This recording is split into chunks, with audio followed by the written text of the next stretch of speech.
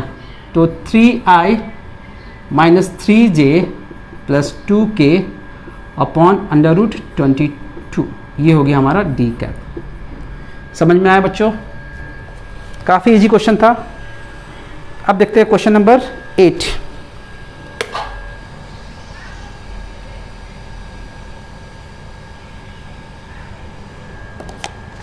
Question number 8 क्या कहता है, show that the points A B C दिया है आर कोलिनियर, तीनों पॉइंट कोलिनियर है, and find the ratio in which B divides A C. ये 3 पॉइंट दिया है A B C, A B सी, ये तीनों पॉइंट्स दे रखे हैं। क्या क्या दिया है, 1 माइनस 2 8, ए दिया है 1 minus 2 8, B is 5 0 minus 2, and C is 11 3 7। ठीक है बच्चों, हमें ये प्रूव करना है कि ये तीनों क्या है, कोलिनियर पॉइंट्स है। ठीक है, तो उसके लिए हम क्या करेंगे, सिंपल सा लॉजिक है, हम वेक्टर ए बी निकाल लेंगे और वेक्टर बी सी निकाल लेंगे। निकाल लेते हैं ए बी वेक्टर, इसमें से इसको माइनस कर दिया 4i, इसमें से इसको प्लस 2j, इसमें से इसको माइनस 10k। फिर निकाल लेते हैं बी सी, इसमें से इसको माइनस करेंगे 6i, 3 में से ये 3j हो जाएगा, 7 प्लस 2 हो जाएगा 9k।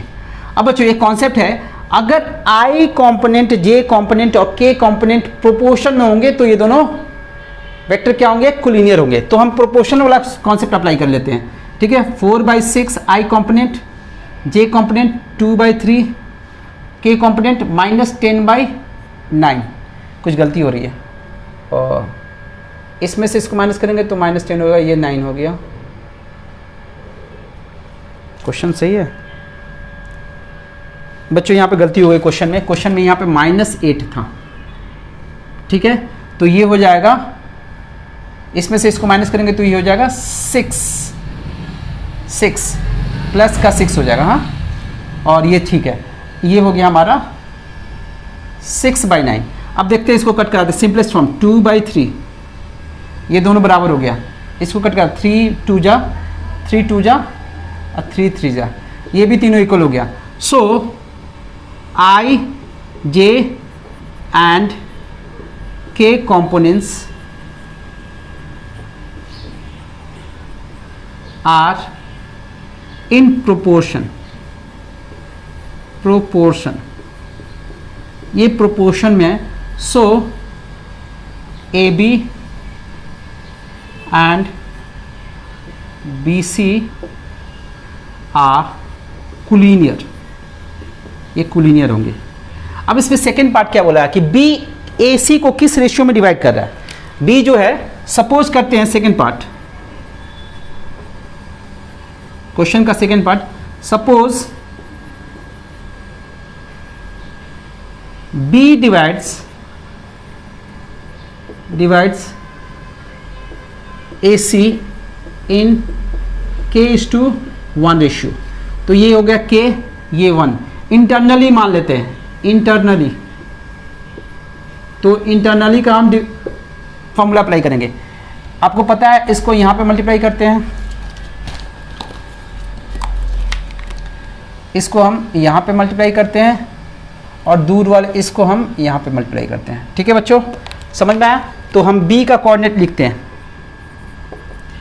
k को पहले इसमें मल्टीप्लाई करेंगे 11k, और 1 को इसमें मल्टीप्लाई, x वाला निकालना है, x में ऐड करेंगे, और इंटरनल डिवीजन है तो क्या होगा ये k+1 कॉमा। दूसरा कोऑर्डिनेट क्या होगा, k को हम 3 में मल्टीप्लाई करेंगे, y coordinate 3k -2 upon k+1। तीसरा k को 7 से 7k प्लस, सॉरी माइनस हो जाएगा, 1 × -8 इज -8 अपॉन k+1। सिंस ये b का कोऑर्डिनेट है, b का कोऑर्डिनेट ऑलरेडी हमें मालूम है 5 0 -2। सो इसको क्या करते हैं, इस वाले को 0 से इक्वेट कर देते हैं, वहाँ से k की वैल्यू आ जाएगी 3k -2 अपॉन k+1 = 0। सो 3k -2 = 0 हो जाएगा, k की वैल्यू हो जाएगी 2/3। ये हो गया, इस रेशियो में डिवाइड करेगा। ठीक है बच्चों, समझ में आया? क्वेश्चन नंबर 9 देखो क्या बोला है। ये हमारे बुक एग्जाम्पल का फॉर्मूला क्वेश्चन है, और ये काफ़ी इंपॉर्टेंट है। ये इस टाइप के क्वेश्चंस बोर्ड में आए हुए हैं। सो बच्चों इसको ध्यान से पढ़ लो, थोड़ा सा बड़ा क्वेश्चन है। इसमें क्या बोला बताता हूँ। P और Q, 9th question, PQ 2 point है, ठीक है, और इसका पोजीशन दे रखा है। पोजीशन दिया है तो हम पॉइंट लिख सकते हैं, ये पॉइंट में हम इंडिकेट कर देते हैं। ये है पोजीशन वेक्टर, यानी कि कहीं ओरिजिन से मिला होगा, एकदम ओरिजिन होगा ऐसे मिलाया गया होगा, ठीक है। और ये है a-3b, पॉइंट में लिख लिया मैंने इस पोजीशन वेक्टर को। और बोला क्या है, r इन दोनों पॉइंट को, r यहाँ पे कहीं है, 1:2 रेशियो में डिवाइड कर रहा है। तो हमें r का पोजीशन बताना है। r एक्सटर्नली डिवाइड कर रहा है, तो एक्सटर्नली में आपको पता ही है क्या होता है। एक्सटर्नली में क्या होता है बेटा, एक्सटर्नली में होता है यहाँ पे जो डिवीजन लिखते हैं ना वो माइनस में आ जाता है, ठीक है। तो सेम कॉन्सेप्ट लगाएंगे इंटरनल वाला, इसको यहाँ पे मल्टीप्लाई करेंगे, इसको यहाँ पे मल्टीप्लाई करेंगे, बस माइनस साइन आ जाएगा। ये जब इसमें आएगा, r का पोजीशन लिख रहे हैं 1 × a-3b, एक्सटर्नल में माइनस साइन आता है, ध्यान रखना है, माइनस साइन आएगा। फिर 2 को इससे करेंगे, 2a + b अपॉन 1 - 2। r का पोजीशन निकल जाएगा, इसको खोल दो, a-3b -4a -2b upon -1।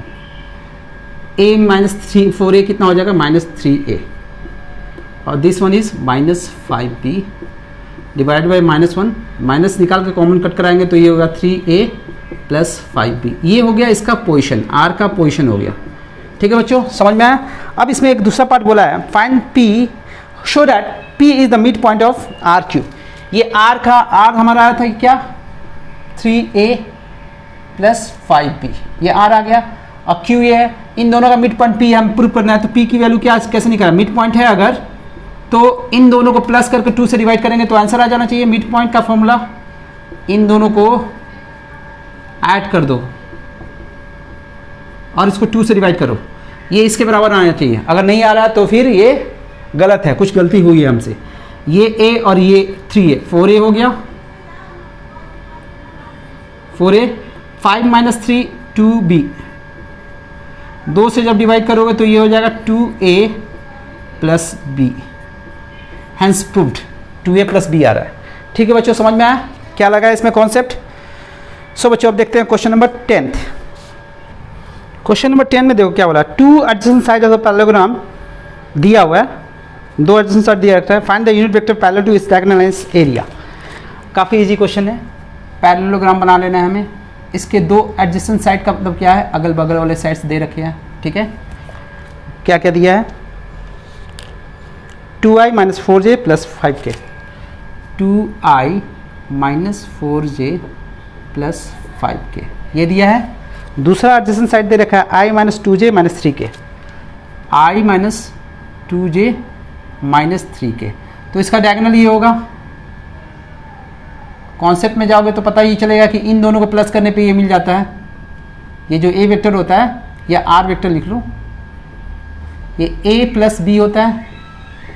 Concept में मैंने करवाया था, यानी कि ये a है मान लो और ये b है, दोनों को प्लस करने पे मिल जाएगा r। तो पहले हमें r निकालने बोला है, इन दोनों को प्लस करेंगे तो i में i को 3i हो गया, j माइनस 6j हो गया, k 2k हो गया। अब मांगा है यूनिट वेक्टर, कैप मांगा है, तो कैप निकालने का तरीका आपको पता ही है। इसके मैग्नीट्यूड से डिवाइड कर देंगे इस वेक्टर को, under root 3 square plus minus 6 का होल स्क्वायर प्लस 2 का square, this is 3i minus 6j plus 2k upon under root, ये 36 40 49, that is 3i minus 6j plus 2k को 7 से सबको डिवाइड कर दो, 49 का रूट होता है 7, ये हो गया हमारा आर कैप। अब पार्ट सेकंड में चलते हैं। सेकंड पार्ट में क्या बोला है, find the area of this parallelogram. Area के लिए आपको पता ही है, a क्रॉस b निकाल दो, उसका मैग्नीट्यूड निकाल दो। पहले a क्रॉस b निकालेंगे, हमें पता है i j k, इस फॉर्म पे निकालते हैं। सेकेंड रो इसका बनता है इसके कोएफिशिएंट का 2 minus 4 and this 5। Third row 1 minus 2 minus 3। अब इसको एक्सपैंड करते हैं, i फर्स्ट रो के एक्सपैंड करते हैं, ये कैंसिल ये कैंसिल, ये हो गया 12 प्लस 10 22 हो गया, माइनस j ये कैंसिल ये हो गया माइनस 6, ये हो गया माइनस 5 माइनस 11, तो ये हो गया प्लस का 11। ठीक है, एक बार और देख लेते हैं, माइनस 6 माइनस 5। ठीक है, के ये कैंसिल ये माइनस 4 और प्लस 4 0 हो जाएगा। सो ये हो गया हमारा a क्रॉस b। अब a क्रॉस b का मैग्नीट्यूड निकाल दो, that is the area, under root 22 का स्क्वायर 11 का स्क्वायर। सो बच्चों इसको हम ऐसे लिख सकते हैं ना, 22 का स्क्वायर मीन्स 2 का स्क्वायर इंटू 11 का स्क्वायर प्लस 11 स्क्वायर। 11 स्क्वायर यहाँ से कॉमन निकाल लो, 11 आ जाएगा ना, और ये हो जाएगा 2 2 4 प्लस 1 5, यानी कि 11 रूट 5, ये आंसर हो गया। ये हो गया इसका एरिया। ठीक है बच्चों, आप सिंप्लीफाई भी कर सकते हो, इसका स्क्वायर कर दो, इसका स्क्वायर, फिर प्लस करके उसका स्क्वायर रूट निकाल दो, दोनों का आंसर सेम ही आएगा। ठीक है बच्चों, अब देखते हैं question number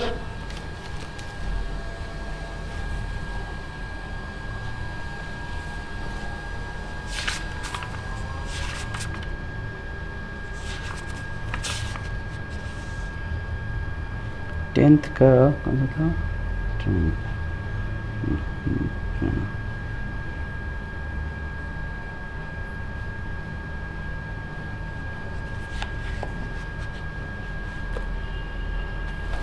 question number 11th देखते हैं बच्चों। 11th काफ़ी इजी क्वेश्चन है और पिछले वाले एक्सरसाइज में भी दिया हुआ है।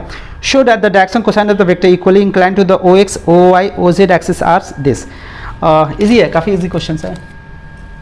11th क्या बोला है, 11th बोला है हमें शो करना है ये एक्स एक्सिस है, वाई एक्सिस है और जेड एक्सिस है, एक कोई लाइन है, ठीक है, ये लाइन है, ये वेक्टर है, ये बताना है इक्वली इंक्लाइंड है, ये इक्वली इंक्लाइंड है, तो हमें बताना है उसका डायरेक्शन कोसाइन क्या होगा जो दिया हुआ है। ये अल्फा है, ये बीटा है, ये गामा है। सिंस ये इक्वली इंक्लाइंड है तो अल्फा बराबर बीटा है बराबर गामा है, तो इसमें कॉस लगा लें, तीनों साइड में कॉस लगा लेते हैं, तो ये तीनों बराबर होंगे। अब आपके पास एक फॉर्मूला है cos square alpha cos square beta cos square gamma equals to 1 होता है। सिंस ये cos alpha cos beta cos gamma तीनों इक्वल है, तो हम तीनों को एक नंबर से रिप्लेस कर सकते हैं, तीनों को कॉस अल्फा से रिप्लेस कर देते हैं। This is cos square